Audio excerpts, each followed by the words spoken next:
Okay, there we go. I am apparently having technical issues with this damn camera today. Because every time I try to turn it on to do this video, it keeps messing up on me. I may do a blooper reel, like a mock blooper reel, just to kind of give you guys an idea. I'm going to start doing that. I'm going to start putting bloopers after my videos, if I can remember, and if I choose to. Don't hold my breath to that. Or don't hold your breath. I don't know. I'm chronologically confused today. But anyway, yes, I am back. I am doing... However, I come with a warning though. My thoughts videos will take a while. Because I've got a few other games that I'm going to do. However, I will give my thoughts on a lot of things. But the My Thoughts videos that have to do with, like, you know, video games, those are going to be kind of severely pushed back, unfortunately. Don't feel bad, it makes me weep inside too, because I really want to get to Mass Effect 2 Alpha Protocol. I actually want to do one on Dark Void and one on the Saboteur. So I got quite a lot of games to complete first before I actually get around to start doing these things. But have no fear, I'll get it done at some point. If I don't ever get caught up on it, then, you know, I'm sorry. I'm sorry that I let everyone down, including myself. But I'm not going to talk about E3, because that's already passed. I'm not going to talk about everything, but what I can talk to you guys about, I took a couple of months off because I was starting to get stressed out and a little bit too agitated and angry at stuff.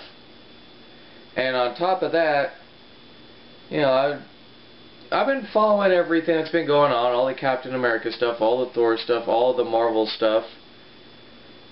But I decided to come back and do YouTube videos because it's at least been 3, 4, possibly almost 5 months now since I've made a video. And it's kind of not fair that I haven't done a video in a while. I mean, I did do the Halloween one, giving my thoughts on Halloween and how I feel, at least attempting to. But that doesn't bother me, actually. Because I wanted to do a video on Halloween for a while. So that doesn't bother me. But here's what does bother me. I come back and now all this bullshit's starting to happen.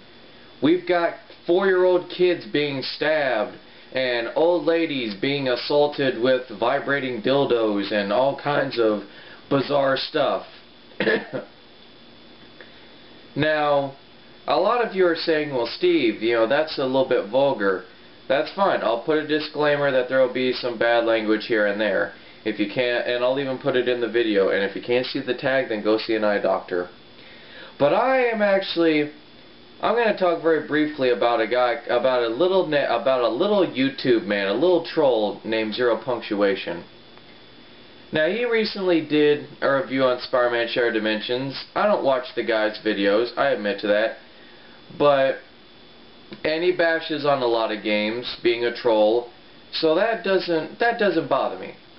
But what does bother me is that he made a statement in Shattered Dimensions that I practically find it a little bit uncalled for and went a little bit too far on. He said that Stan Lee doesn't deserve his fame, that he tries too hard to be a nice guy. I have an issue with that. Because Stan Lee deserves the fame that he gets. If anybody doesn't deserve any attention or fame or any subscribers or anything, it's you, Punctuation. I understand that you do these videos for entertainment and that you do them to be a troll and try to be ha-ha funny and entertaining. That's fine. But if you're starting to insult celebrities and insult people that actually deserve what they've gotten, then yeah, you need to be taken off YouTube, or you need to seriously do some soul searching and reevaluate your territories, buddy. Because Stan Lee has admitted in numerous times in interviews that he didn't want to be famous. He just happened to be the guy that wrote Spider-Man, the Hulk, Thor, Iron Man, the Avengers, all that. And they became very well respected. And the shocking part is that he is the guy who came from doing comic books to international superstardom. It's shocking, it's provocative, it makes your brain hurt a little bit. Well, except for me. And, oh, he tries too hard to be a nice guy. Stan Lee is the quintessential nice guy. He's the guy that, no matter how famous he is, he's just a down-to-earth guy. He's very humbled by the fact that they want to do documentaries about him, that they want to talk about the characters, and ask him, well, what were your inspirations? Yeah, excuse me. And they asked Stan Lee, who's your favorite Marvel character that you created, or even a character that you wish you had created? And Stan Lee said very sincerely, all of them. He goes, there's not one hero that I can be biased towards because they're all good. Now, most people would say, oh yeah, I like them all, and no, Stan Lee says, I like them all. I like, the fact that Black Panther is the king of his own country. I like the fact that Reed Richards is, the world's smartest man, and, that Ben Grimm, the Thing is, a rock man with a heart of gold. I mean, he at least explains why he likes each individual character, or at least what aspects of them that they like. And I respect that about Stan Lee. I respect the fact that the man isn't so much biased, that he's very neutral, but yet he's always happy-go-lucky every time you see him. And Stan Lee actually even admitted at this year's Comic-Con, he goes, am I being punked? Because they're going to do a second documentary on him.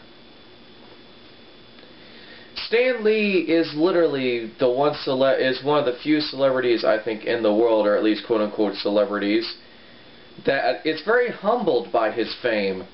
And he actually revels in it. He enjoys it. He enjoys interacting with the fans. He enjoys, seeing not only the old generation, but the new generation of comic book readers come in and say, oh, thank you, you inspired me as a child and all that stuff. My dream, my childhood dream, was to meet Stan Lee and to say thank you, simply thank you, because as someone growing up with Asperger's syndrome, reading characters like the X-Men were a godsend to me, because the X-Men, what are they? They're pretty much outcasts. They're people that feel that because they're different, that society treats them, very biasly.